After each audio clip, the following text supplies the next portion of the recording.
আজকে এর জবাব যদি আমাদেরকে দিতে হয়, এই অন্যায় অত্যাচারের, আপনাদের সাথে যে অন্যায় হয়েছে, আমাদের বহু নেতাকর্মী, বাবা মারা গিয়েছে, মা মারা গিয়েছে, স্বজন মারা গিয়েছে, হাত করা অবস্থায় তাকে জানাজা পড়তে বাধ্য করেছে, আমাদের বহু সহকর্মী মারা গেছে জেলখানার ভিতরে হাত করা পরা অবস্থায়।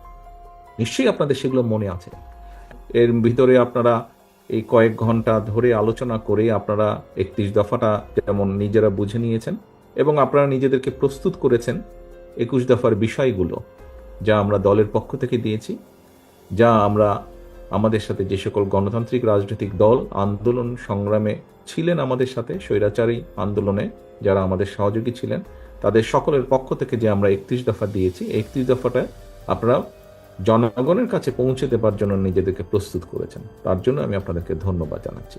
এখন প্রিয় সহকর্মীবৃন্দ, আপনাদের নিশ্চয়ই মনে আছে যে স্বৈরাচার যখন এই দেশের রাষ্ট্র ক্ষমতা, জনগণের অধিকার থেকে বঞ্চিত ক্ষমতা ধরে রেখেছিল অস্ত্রের জোরে, তখন একটি স্লোগান আপনাদের সামনে আমি দিয়েছিলাম। স্লোগানটি ছিল টেক ব্যাক বাংলাদেশ। এই টেক ব্যাক বাংলাদেশের অর্থটা কি ছিল? টেক ব্যাক বাংলাদেশের অর্থ খুব সংক্ষেপে যদি বলতে হয়, অর্থাৎ জনগণের রাজনৈতিক অধিকার, জনগণের মৌলিক অধিকার, জনগণের বাক ব্যক্তি স্বাধীনতা এবং জনগণের নিজস্ব অর্থনৈতিক অধিকার জনগণের কাছে ফিরিয়ে আনা।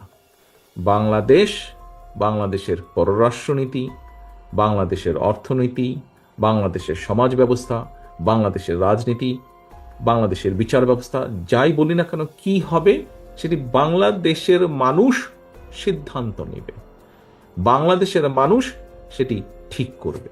খুব সংক্ষেপে যদি হয়, তাহলে এই সকল কথার সংক্ষিপ্ত কথা ছিল take back Bangladesh. Take back বাংলাদেশের প্রথম যেই অধ্যায়টা ছিল, অর্থাৎ স্বৈরাচারের পতন অথবা স্বৈরাচারের পলায়ন, এইটিতে সাফল্য অর্জন করা। আল্লাহর রহমতে দেশের মানুষের সমর্থনে, দেশের মানুষের সহযোগিতায় বাংলাদেশের গণতান্ত্রিকামী রাজনৈতিক দলগুলো সকলে মিলে সেই প্রথম অধ্যায়টি আমরা অর্জন করেছি। স্বৈরাচারের শুধু পতনই হয়নি, স্বৈরাচারের যে মাথা ছিল সে এই দেশ থেকে পালিয়ে যেতে বাধ্য হয়েছে। এখন প্রিয় সহকর্মীবৃন্দ, 15 বছর 16 বছর সেই ফ্যাসিস্ট বলি, স্বৈরাচার বলি, দুর্নীতিবাজ বলি, যাই বলি না কেন, অর্থাৎ যারা শুধু নিজেদের স্বার্থ হাসিলের জন্য, নিজেদের আখের গোছানোর জন্য, তাদের প্রভু, ভিন দেশে যে তাদের প্রভু, তাদেরকে খুশি করার জন্য যেভাবেই বলি না কেন, দেশটাকে সম্পূর্ণ ধ্বংস করে দিয়ে গিয়েছে। সেটি অর্থনৈতিকভাবে হোক, সেটি প্রশাসনে হোক, সেটি দেশের শিল্প, ব্যবসা, বাণিজ্য, দেশের ঐতিহ্য, শিক্ষা, যাই বলি না কেন, দেশের স্বাস্থ্য ব্যবস্থা, সবকিছুকে ধ্বংস করে দিয়ে গেছে। আজকে সারাদিন আপনারা যে আলোচনাগুলো করেছেন, আপনাদের সামনে মঞ্চে যে আমাদের আলোচকবৃন্দ আছে যারা ঢাকা থেকে গিয়েছেন, আপনাদের সামনে যে সবকিছু তুলে ধরেছেন 31 দফা, আপনারা, আমি এখানে আপনাদের সাথে যোগদান করার পরেও বিভিন্ন সহকর্মী যে বিভিন্ন প্রশ্ন করেছেন, সকল বিষয় কি ছিল? সকল বিষয় ছিল দেশের মানুষের বেকার সমস্যা, যারা বেকার। সকল বিষয়ে আলোচনার মূল লক্ষ্য ছিল দেশের মানুষের স্বাস্থ্য, নারীদের স্বাধীনতা বা নারীদেরকে স্বাবলম্বী করা, দেশের ভবিষ্যৎ প্রজন্মদের শিক্ষা ব্যবস্থা, এই নিয়ে আপনাদের কিন্তু আলোচনা ছিল। অর্থাৎ আপনারা আজকে সারাদিন সময়টা ব্যয় করেছেন দেশের জন্য, দেশের মানুষের জন্য।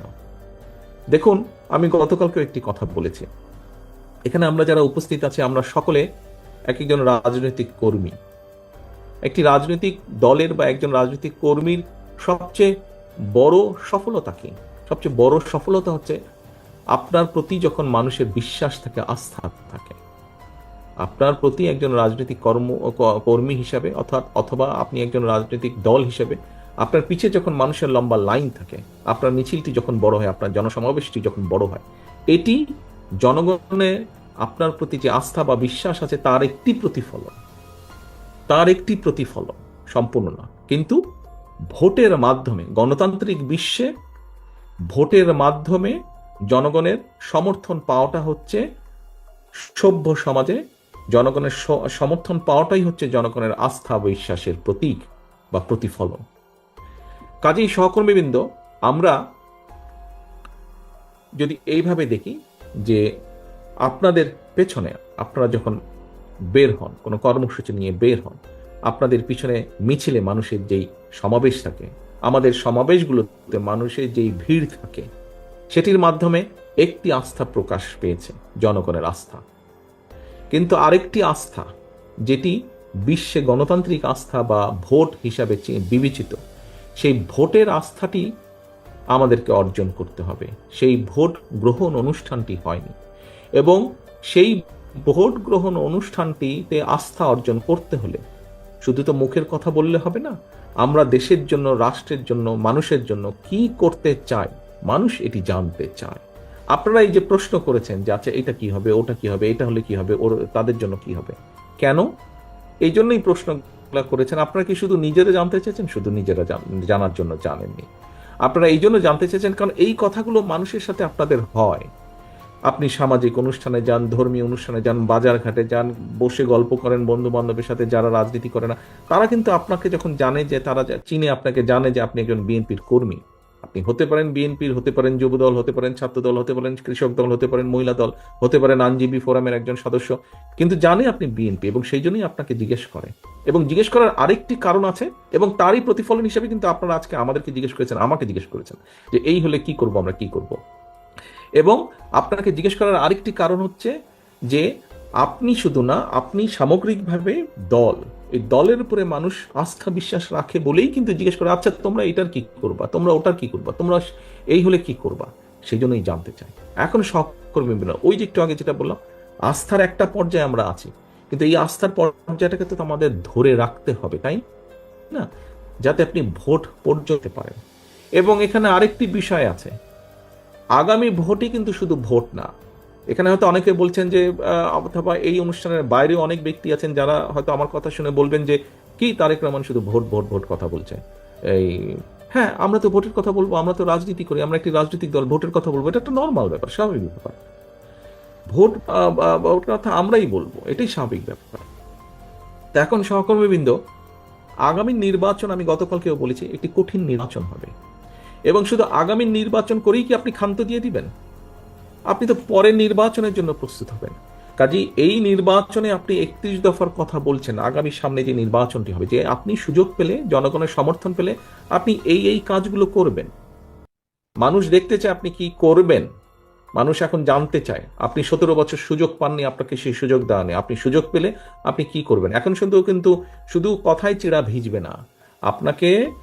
আপনারা আমাকে যেভাবে জিজ্ঞেস করেছেন, আপনারা মঞ্চে যারা আছেন আলোচকবৃন্দ, তাদেরকে যেভাবে জিজ্ঞেস করেছেন পুঙ্খানুপুঙ্খ, আপনাকে ঠিক জনগণকে সেভাবেই জবাব দিতে হবে। আমাদেরকে যেভাবে জিজ্ঞেস করেছেন, জনগণ আপনাকে সেভাবে জিজ্ঞেস করবে। কাজে জনগণকে কনভিন্স করতে হবে, আপনার তাদেরকে মানাতে হবে, তাদের আস্থা বিশ্বাস আছে, কিন্তু সেটিকে ধরে রাখতে হবে।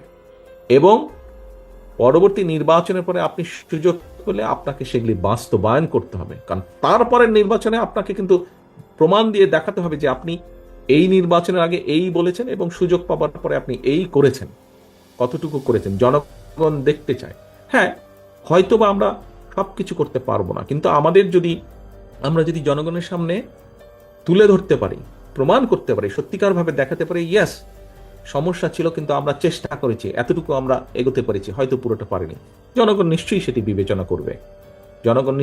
বিবেচনা করবে, কিন্তু সহকর্মীবৃন্দ, এই যে জনগণের আস্থা, এই যে জনগণের বিশ্বাস, এইগুলিকে আমাদের ধরে রাখতে হবে।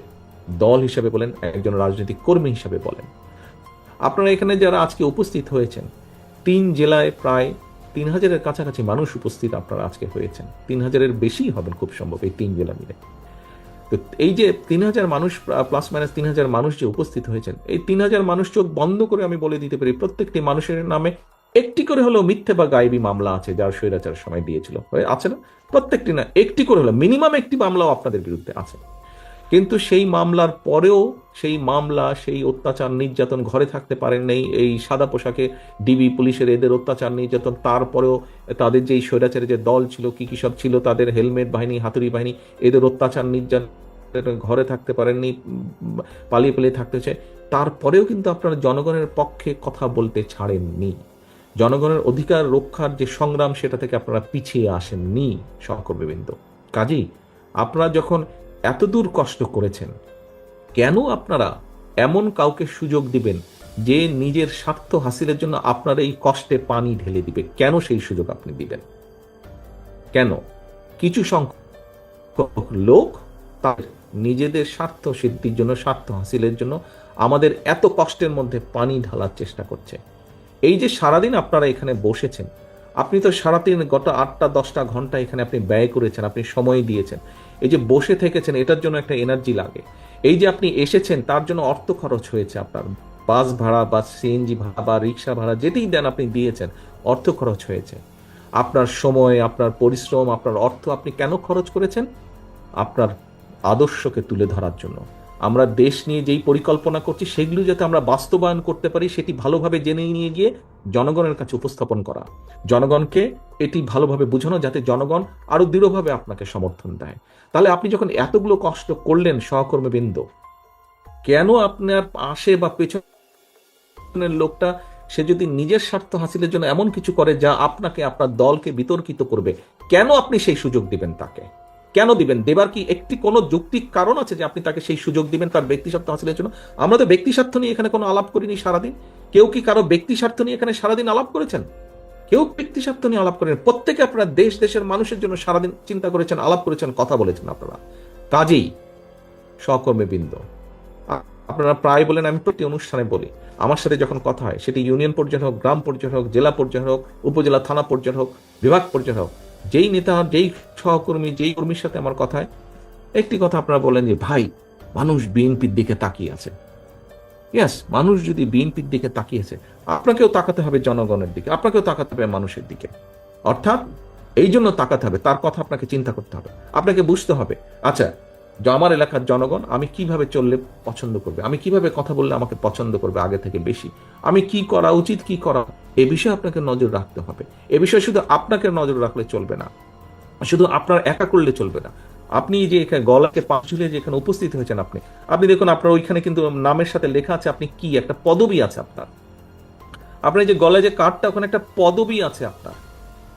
এই পদবিটা মানে হচ্ছে আপনি নেতৃত্ব দিচ্ছেন। আপনার আন্ডারে 10 জন, 20 জন, 50 জন, 100 জন, 500 জন, 1000 জন নেতা বা কর্মী আছে আপনার নিচে, যারা আপনাকে খেয়াল রাখতে হবে তাদেরকে, যাতে তারা কেউ গড়বড় করতে না পারে, গড়বড় করতে না পারে। একটা পরিবারে যেখানে 5 জন, 7 জন, 8 জন, 10 জন ভাই বোন থাকে, দুই একটা একটু দুষ্টু টুষ্টু থাকে, ওগুলোকে একটু টাইট দিয়ে রাখতে হয়, ওগুলোকে টাইট দিয়ে রাখতে হয় যাতে দুষ্টামি না করে, ওই পাশের বাড়ির আমটা যাতে ঢিলা না মারে, পাশের বাড়ি প্রতিবেশী যদি একটু একটু রাগী হয়, তো অনেক সময় দুষ্টু ছেলেরা করে কি ঢিলা মারে রাখতে পারে। এই যে পরিবারের ওই যে ভাইটা বা যেই সন্তানটা এরকম একটু দুষ্টামি করে, ওকে টাইট দিয়ে রাখতে হয়। আমাদের দলের মধ্যে হয়তো এরকম থাকতে পারে, একটু দুষ্টু থাকতে পারে, এদেরকে টাইট দিয়ে রাখতে হবে। এরা বুঝেই হোক না বুঝেই হোক দলের ক্ষতি করে ফেলছে বা ফেলে অনেক সময়, কিন্তু আপনাদেরকে রাখতে হবে। এই যে বললাম যে গলায় পাশটা, এখানে পদবিতে লেখা আছে, এটা তবে একটা মর্যাদা আছে। শুধু কি মর্যাদা আছে? মর্যাদার পাশাপাশি একটা দায়িত্ববোধ আছে, একটা দায়িত্ব আছে। সহকর্মীবৃন্দ, আপনাকে সেই দায়িত্বটা, যেই পদটা লেখা আছে আপনার এই পাশের মধ্যে, এই দায়িত্বটা আপনাকে নিতে হবে, পালন করতে হবে, এবং এই দায়িত্বটা অনেক গুরুত্বপূর্ণ। এই দায়িত্বটা অনেক গুরুত্বপূর্ণ। আজকে আপনারা এখানে সংসদ নিয়ে আলোচনা করেছেন, আপনারা এখানে বিচার বিভাগ নিয়ে আলোচনা করেছেন, আপনারা এখানে উচ্চ কক্ষ নিয়ে আলাপ করেছেন। আমি যদি বলি আজকে আপনারা হচ্ছেন বিএনপির পার্লামেন্ট সদস্য, আপনারা হচ্ছেন বিএনপির যে সংসদ, বিএনপি নামক যে সংসদ, সেই সংসদের সদস্য আপনারা। বুঝতে পারছেন আমি কি কথাটা বলছি? আপনারা হচ্ছেন বিএনপি যে সংসদ, সেই বিএনপি সংসদের মেম্বার আপনারা। তাহলে সংসদ, বিএনপি নামক সংসদের যদি মেম্বার হন আপনারা, আপনাদের দায়িত্ব আছে, এবং দায়িত্ব কিন্তু গুরুত্বপূর্ণ দায়িত্ব, গুরুত্বপূর্ণ দায়িত্ব। কাজে আসুন সহকর্মীবৃন্দ, আজকের এই 31 দফা আমরা শুধু এই ঘর বা এই প্যান্ডেলের ভিতরে সীমাবদ্ধ রাখবো না। আজকের এই 31 দফা আমরা ছড়িয়ে দিব, আমরা ছড়িয়ে দিব গ্রামে গ্রামে, প্রত্যন্ত মানুষের কাছে আমরা ছড়িয়ে দিব। আজকে আমাদেরকে ছড়িয়ে দিতে হবে প্রত্যন্ত অঞ্চলের মানুষের কাছে। তাদেরকে বলতে হবে, ভাই আমি এই করতে চাই, আমাকে তুমি সুযোগ দাও, আমি এই করতে চাই তোমার জন্য, আমি এই করতে চাই আমাদের ভবিষ্যৎ প্রজন্মের জন্য, আমি মা বোনদের জন্য এই কাজ করতে চাই, আমি কিন্তু তোমার সমর্থন ছাড়া আমি পারবো না। তুমি যদি আমাকে সমর্থন দাও, আমি আমার সর্বোচ্চ দিয়ে তোমার জন্য, দেশের জন্য, দেশের মানুষের জন্য আমি চেষ্টা করব। এই আস্থাটা ধরে রাখতে হবে সহকর্মীবৃন্দ, এই আস্থাটা ধরে রাখতে হবে। আস্থা ধরে রাখার দায়িত্ব আপনার, আস্থা ধরে রাখার দায়িত্ব আপনার কর্মী হিসেবে, দলের কর্মী হিসেবে। আস্থা ধরে রাখার দায়িত্ব জনগণের না, জনগণ দেখবে কার প্রতি তার আস্থা আছে, সে সেই দিকে যাবে। কাজে আসুন, আজকে আমরা যেরকম এখানে ট্রেনিং নিলাম সকাল থেকে, আমরা যেরকম নিজেদেরকে প্রস্তুত করলাম যে আমরা জনগণের কাছে পৌঁছে দিব আমাদের কাজগুলো, আমাদের কথাগুলো, আমাদের উদ্দেশ্য লক্ষ্য পৌঁছে দেব, একই সাথে আমরা নিজেদেরকে সংযত রাখবো, অনেক কিছু থেকে সংযত রাখবো।